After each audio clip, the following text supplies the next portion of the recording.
I'ma stand out on my own, do my dance until my pole, lean twice on my own, sit the potion, I got me froze, 2 bitches on my phone, yeah, they won't leave me alone, say the pics on your phone, asking when you be home, cake talk, baby, I'm the GOAT, don't you say so, keep your face up, slurping on that dick like a demo, I'm like a dark cupid, shoot you in your arm, make you fall alone, Zenny's used to kill me slow, now it's you the stupid hoe, Welcome back to the channel, guys. This is episode 3 of Stance 101, and we have a special episode today. We are here with, tell us about yourself. Who are you? Hello, my name is Samantha, aka Sam's Modern Life. I am a photographer in the car scene. I don't know if some of you guys know me or have seen my work. And then I also have worked booths at shows, so you might have also seen me there. Tell us about your photography. How long have you been doing it?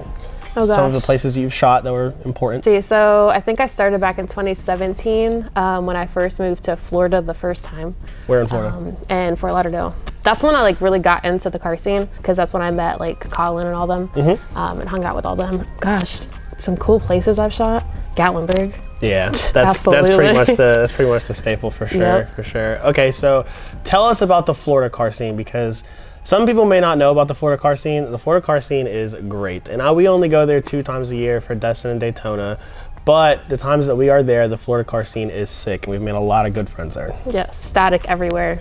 Yeah. And if it's bagged, it's very rare, but I mean, it happens. But like Florida is just amazing. Like everything is super smooth. The roads there are godly. Except for when you get in like the shitty parts of Tampa, which is the second place I lived. But yeah, it's pretty nice other than that. Yeah, we got plenty of homies out there. Like the Malice boys are stationed in Florida. Shout out to them. Who else is out there that we kind of fool with? I guess Malice kind of collectively is like Cam and all them. Stand Shots. Stand Shots is out there, Ryan. They're all out there. That's South Florida more so. All right, so tell us how you got into the scene. What got you like into, was it cars that got you in first, or did photography kind of phase you into the car scene, or how'd that kind of work out? I think cars is the initial thing that got me. When I was younger, I hate them now. Don't like kill me about saying I hate Mustangs. Like I was obsessed with them. We had an 05 GT when I was younger, and my mom had a 94. That's kind of was my fascination when I was a kid, were those 2 cars. And then as I got older and finally was able to have my own vehicle, I started doing like small things here and there. Nothing like super moddy wise, but like, you know, did basic stuff like steering wheel, stuff like that. Just to keep it nice. Yeah, just to like kind of make it personal. I started shooting like with weddings and stuff like that actually. Okay. I did weddings and some infant stuff, and then I think once I moved to Florida, that's when I like branched out to actually shooting cars. Okay, so Gatlinburg is obviously your first choice. So what is your like second favorite show that you've been to, maybe even shot at? If not, okay, that's fine. Riverside. Riverside? Yeah. Okay, yeah. Riverside and Gat, I think, have always been top 2. Yeah. If you think about Florida shows though, Daytona is just like a huge vibe. The scenery, and I've always said that, like I love Gat's my favorite show, but as far as like fun time wise, it's definitely the Florida shows, because there's just so much stuff to do. Gat's just like, it is the same thing over and over every year as far as like touristy stuff. Yeah. But Florida is definitely the better shows for sure. I definitely like classify like the people in Florida as like part of my family too. So it's like when I get to go to a Florida show, it's just like I'm going back home in a sense, because living there was like a huge part of who I feel like I became. Yeah, so. I agree. Yeah. So Riverside. Yeah. How many Riversides have you been to? This was my second year. The first year I did Liam's booth. That was the first year I actually worked with Liam. I've always liked Riverside. Riverside has it's got the vibe setting to it, I guess. Like everybody's just kind of chilling. It's very low key. There's not really any parties or anything like that, but it's just like very, very low key, and everybody gets together, and it's more of like a true car enthusiast show, I guess you could say. Yeah. I've always liked Riverside for sure. Let's get to the main topic of while we're here. There's a huge, I guess, stigma in the car scene, I guess, if you will, about car girls is the term that a lot of people use.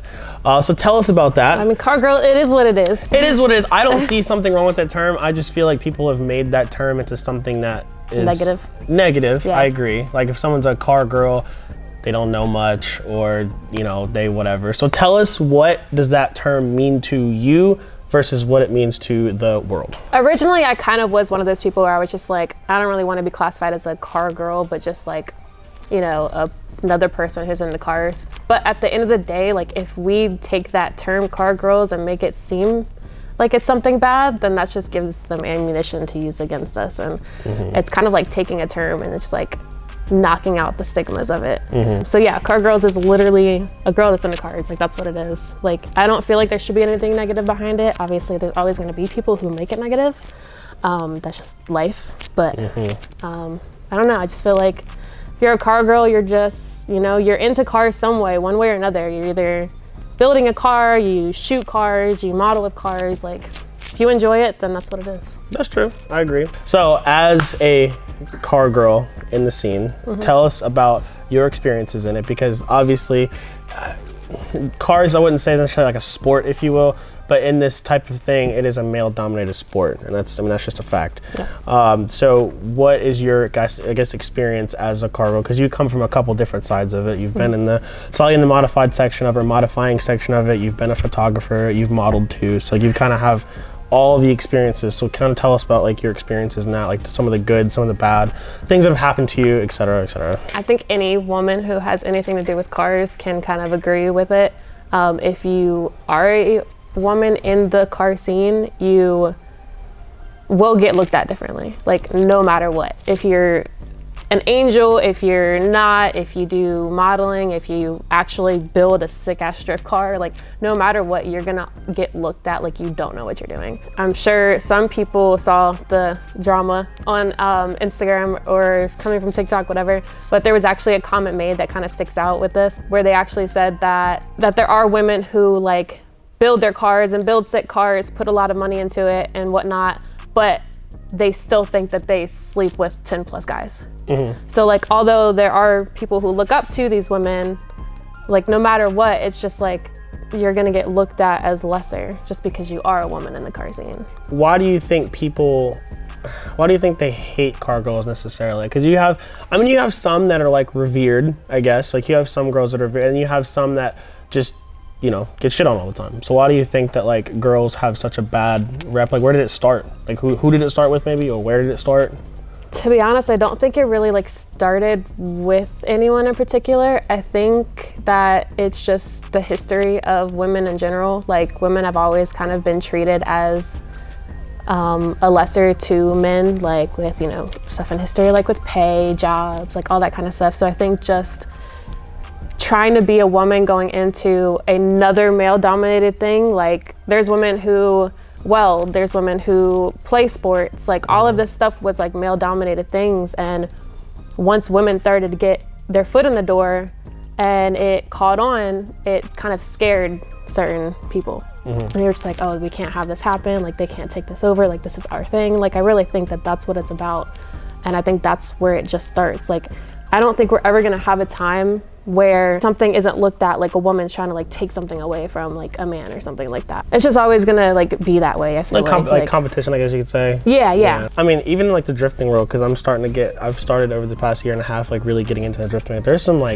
gangster drift. I don't want to say girl drifters, because like to me, when I see like when I think of like car girl, car guy type thing, like when you see a guy, I'm not gonna be like immediately say like car guy, like he's into guys. Yeah. Right. So a lot of times like when I'm referring to like a girl, I try not to say like car girl, because it's just it just happens to be a female, but I mean she's into cars. You know what I mean? It's just an enthusiast in the cars. Yeah. So like as far female as like, enthusiast is actually a pretty like good term if you think about it. That's fair. Yeah, for sure. Because like in the drifting world, right, you have Bear, which is like she's super deep in the drifting scene. Super sexy. She's super good. I actually like I've prided myself to be like, I've gotten relatively good over the past like year, and this will go to show you like it doesn't matter if it's a guy or girl, like if they're good, they're good. Yeah. Like I took her out, what was it? Probably 2 months ago, we were at Lanier, and she is friends with Tyler pretty well, and she was like, can I ride with you? I was like, oh dude, yeah. I was like, I've gotten so good now. I was like, I'm gonna go out there, I'm gonna fuck it up, like I'm gonna go out there and drift it and rip it. Dude, I spun out on my first turn. I wanted to shoot myself. We went out there, I came through it first second, pulled my hydro, spun out. And I was like, I never spin out. I was like, why am I spinning out? But she went out there later. I mean, she was just absolutely destroying that track. And she hadn't drifted all day or all weekend. Just went out there once, ripped the track real quick, came back off, and I was just like, damn. I think it's that like, that the mentality of like, okay, this person is actually like really, really good, and I know they're better than me. Like they have more experience, so I think you just like. Yeah, because after she got out of the car, I went out there and I was doing fine. And I was, fine, I was like, the one time that I get her to ride with me, I just blow it. So I was like, all right. But that goes to show you, like, yeah, like there is women out there that are better than guys, and that's just how it is. It's all about experience and whatnot. And I mean, those women honestly are the ones that I look up to, because if you can put your foot in the door of something that is male dominated and then you actually literally dominate it, like that's just the best thing to me. Like there's girls that look up to people like that. Like, oh yeah, there's a few of them like on Hyperdrive on Netflix. I don't know if you ever watched Hyperdrive on Netflix. It was like Ninja Warrior but with cars. I guess it was kind of cool. Anyway, there was a couple girls on there that did really well. Like Sarah Harrow was at I don't know if she drifts FD actually, but like she is a pro driver now from the show, and she was at Stupid Cold driving that Mustang, and she's like really good, not just for a girl, but she's like good in general, you know. So that's really cool to see, and see that people are out here doing super well in the scene that are not guys. I guess coming off of the girl aspect for a second, how do you feel your experience like in the scene as a whole is? Just like the stunt scene, I know you do some, like go to some drift events and stuff like that, but just like how do you feel about how the scene has changed over the past couple of years? Do you think it's better than it was, like let's say in 2018? Because 2018 people, and I agree, say that 2018 was like the peak year of the car scene. I feel like when I did first get into the car scene, it was a lot better. Like I felt welcomed. I felt like I could do anything, like get to know everybody. And I think 2018, 2019 is when I actually met like most of the people that I know now. I feel like the car scene is a literal roller coaster. Like a couple years it'll be great. The next couple years there'll be some shit shows that like mess it all up, and then the next couple years like it's good again. Right now at least it's been kind of rocky. Like, we've kind of talked about it a lot too. We think it's more of like a generational thing, and I say it like I'm fucking 40 years old, but I'm not. But I'm 27. But like what it means is like every couple of years a new like generation comes into the scene, because like you got like kids that are like 16, right? And then they turn 18, they're out of school, then they get into cars. So that's every 2 years, you could say, a new set of people come into the scene, and some phase in, some phase out, whatever. But it's like when you have them coming through, you just never know how it's really gonna go. I mean, it changes every year. Like 2018, like I said, was like the peak year. I mean, car scene was booming in 2018. And the vibes are awesome. Now, I myself think that the car scene can change as much as it wants to. It's more or less how you make it, because I see a lot of people on Facebook, which I'm sure you see too, they're always like, I'm selling my car because the scene is this or the scene is that.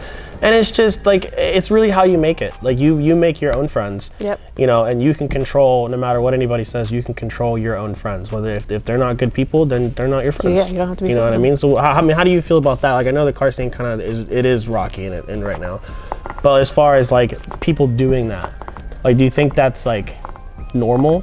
They should do that?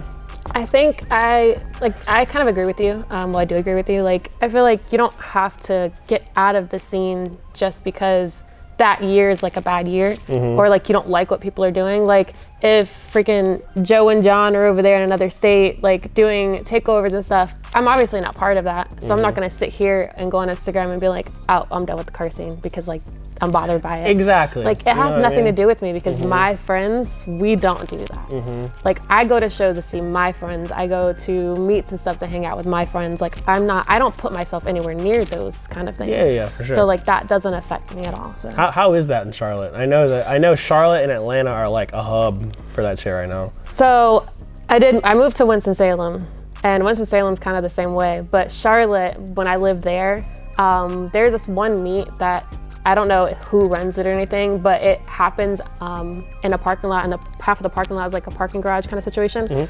And all you have underneath there is like the Chargers, the Camaros and stuff, and they will literally rev the whole time. So like even if I'm not at the meet, if I'm driving home from somewhere or drive past it, I hear it. You hear it, okay. Even from my house. So like my house that I lived in Charlotte was like deep in a neighborhood, and like you had to cross train tracks, and then I was by the interstate on one side, by the college on the other. So I'm at my house like in the middle of this whole entire like neighborhood, and I can hear all of these cars, and like I leave the next morning and there's skid marks like all outside.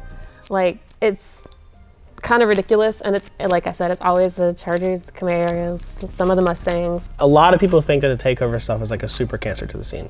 How are you on that same boat, or do you is it just kind of like to you, or do you think it's really that bad for us as car scene people? I genuinely think it's that bad. There's places and times that you can do that. Like even if you live in a place, like for instance, like Winston, like I don't see any of it because there's so much like empty space and like hidden away things that those people can go to those areas and not be a danger to anybody. So that's different. Or going onto like a track, but like when you're doing that stuff in the middle of an intersection or an interstate or whatever,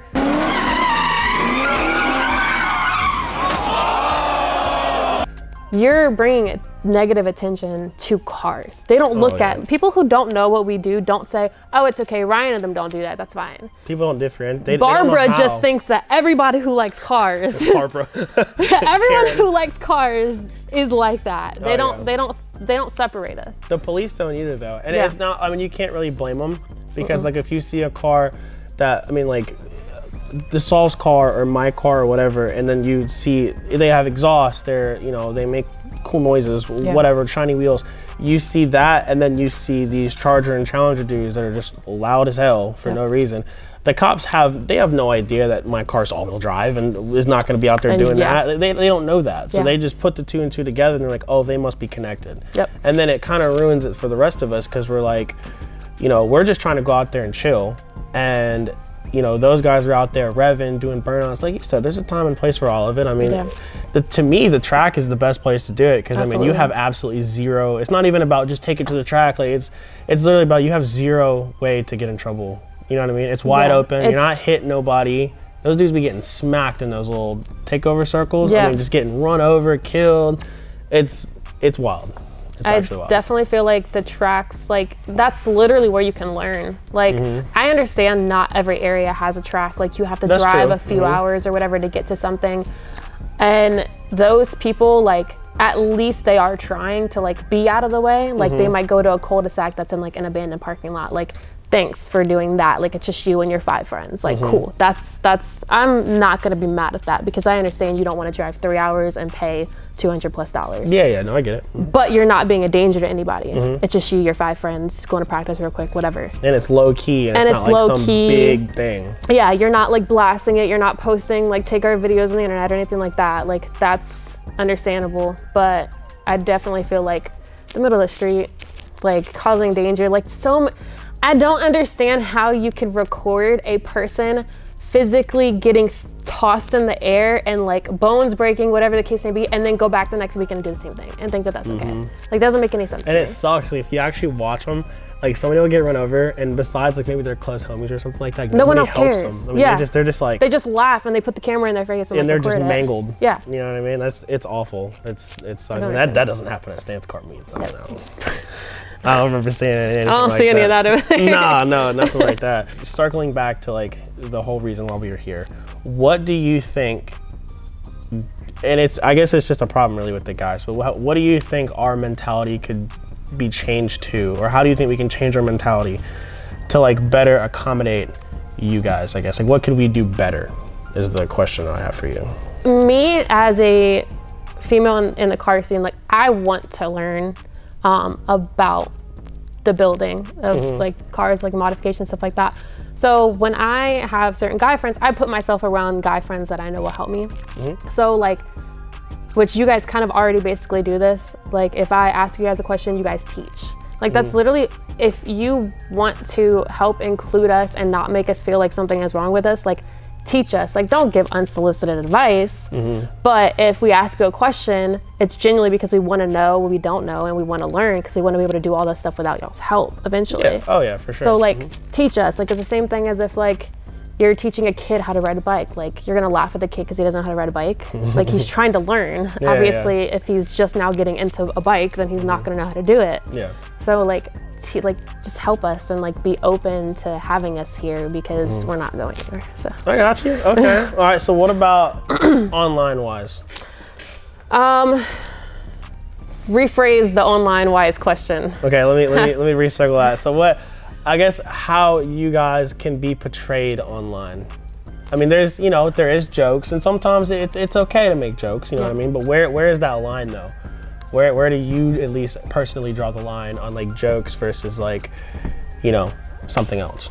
I think it's very, very obvious what a joke is and what shouldn't be joked about. And who it's coming from too. And who it's coming from, If it's some of your friends, it's one thing, but if it's some random dude online like legit bashing a girl, then okay. Like if you sit here and make a joke about my car or something, I'm not gonna get hurt about it because I know you don't mean it. But if I, as just a random girl, goes online and I'm just now starting to get into cars, and this is something I really like to do, and I see a comment about how women in the car scene are dirty or something like that, that's not gonna make me wanna be here.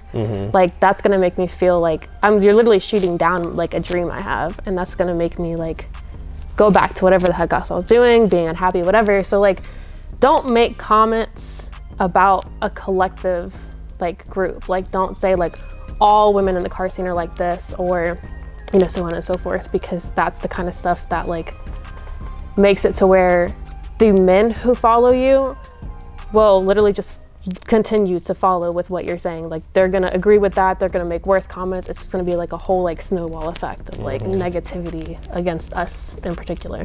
Oh, and I know how that goes, because like, I mean, I'm guilty of it just as much. I mean, we all really are, but like when a girl will post on like a big group, like a forum, like it may be like the rep wheel one or something, like wherever it goes, I see it, I stop what I'm doing, I sit down, because I already know that comment section is going to be an absolute shit show. So I'll go through the comment section, but it shouldn't be like that. Like I shouldn't say like, oh, I already know. Like if a guy posts his car, I'm not like, oh, all right, boys, let's get together and look and see, because there's probably some insane stuff in here. It's just a guy, and he's posting his car, and everybody's just like, oh, sick car, bro, what are your specs, whatever.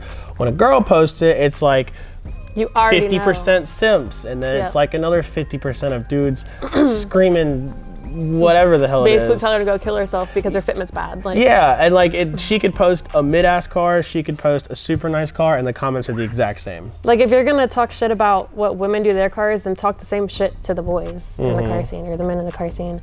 Like don't just say, like that's the thing, is like we already have this thought process that with a guy's post and a woman's post, that her post is gonna have a bunch of negative comments. Oh, it always does. And the guy's post might have a few negative comments from like his friends or something. Or like maybe like 5 other random people who are talking shit. But like this one's gonna be nothing but negativity. Oh, it's insane. Or, you know, like you said, maybe some sense here and there. But like that's the thing, is just like, if you have something negative to say about, like, okay, I get it. Like, we don't have to do the whole respect all builds thing. Like, if you don't like someone's car, you don't like someone's car. You don't like what they did to it. That's fine. I don't care. But if we're gonna say something negative about this car because you don't like it, then also say something negative about the next car because you don't like it. Like, don't just do that because it's a woman and you think it's a joke that a woman's trying to build her car. Like, that's the issue.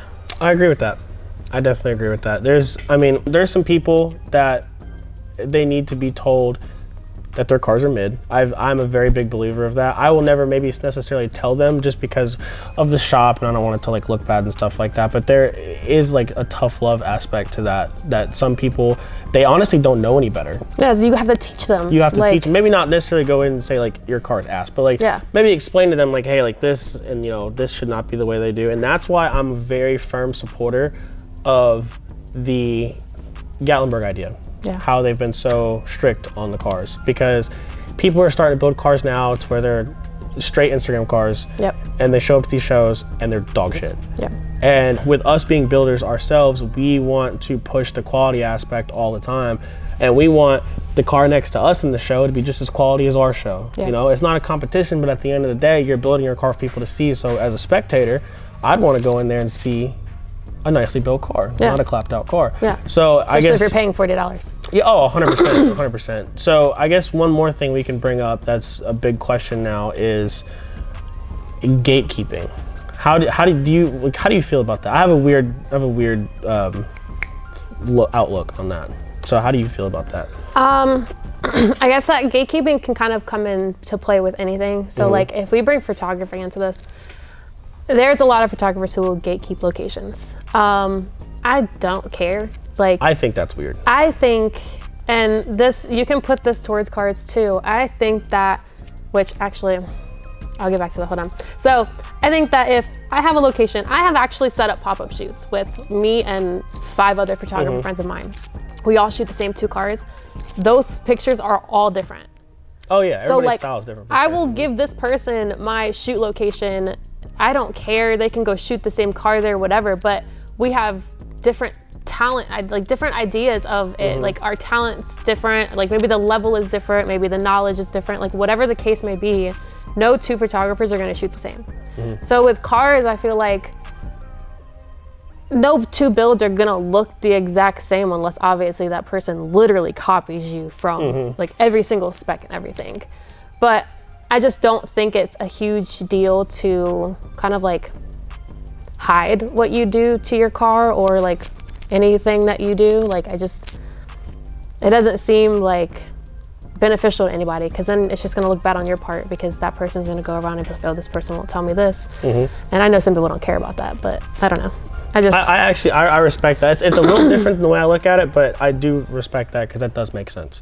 The way that I look at it, it depends on the situation. Like if a dude asks me for my wheel specs, 9 out of 10, I'm gonna tell him okay. I'm gonna give it to him because they're probably not gonna fit him anyway, just based on what I've already done. Because most of the time they don't get that deep into it.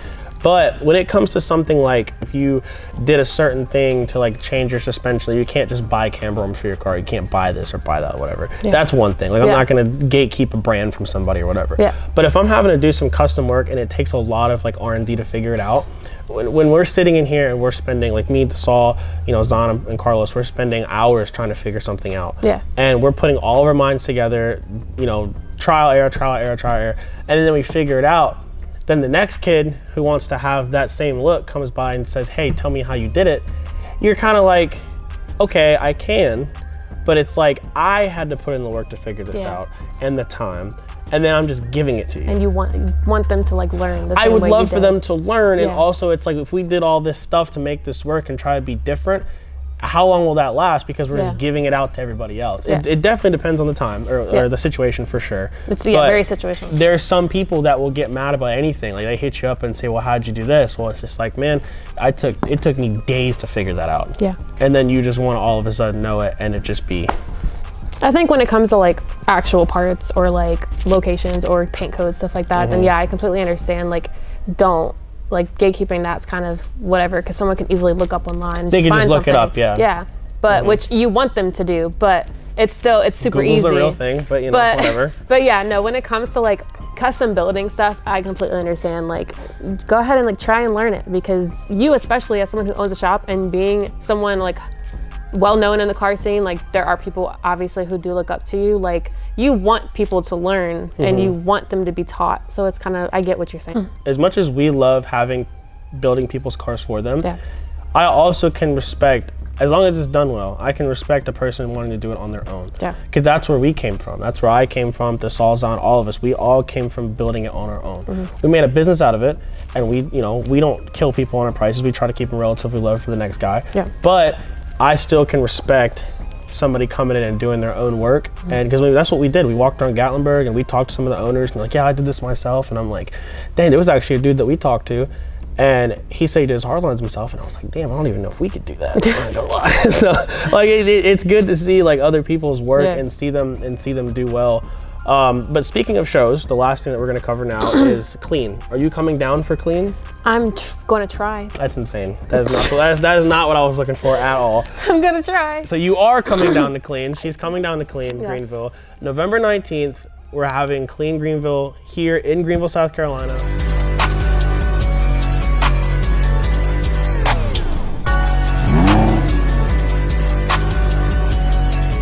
Saturday. Saturday. Sam Rivera hosts those shows by Clean Society. They are awesome. Sam is like a really good guy. He puts on these shows, and it's cool because I love, just like the next guy, having a show that just has insane quality as far as like stance car wise, right? But Sam really kind of innovates a new type of show, which you've seen before, where he brings like the lowrider scene to the stance scene, the trucks to the stance scene. I mean, it's all one big collective of just really, truly nice cars. The vibes are awesome there too. With it being in our own hometown, we're really excited about it. We're definitely gonna have all of our shop cars there. We got a booth, we got new merch, some cool stuff to sell. I'm trying to think what else. Oh, the pre-meet is gonna be here. We're doing the pre-meet. We're gonna have a taco truck, you know, beer pong, all the good stuff. The show is the following day. Then after the show, we're gonna have a full after party here again with a DJ and all the cool stuff. So we're super excited to have it. Sam Rivera will actually be on the next podcast, the week of Clean, that will be dropping. It's gonna be a really good podcast. We may or may not have a special guest. We're not 100% sure how it's gonna go. It just depends on when he flies in. But if not, you will meet him at Clean. So we're really excited about that. And Sam, thank you for coming down from Charlotte this morning to talk about this. This is a very good topic that I think you wanted to be a little bit more heard on outside of just Facebook or whatever. So I was really glad you came. But yeah, I think that wraps it up for this one, guys. And we will see you guys in the next one, which will be Clean Greenville. I get these bitches that don't like me. I do these drugs like a remedy. Love songs. I sing like the memory.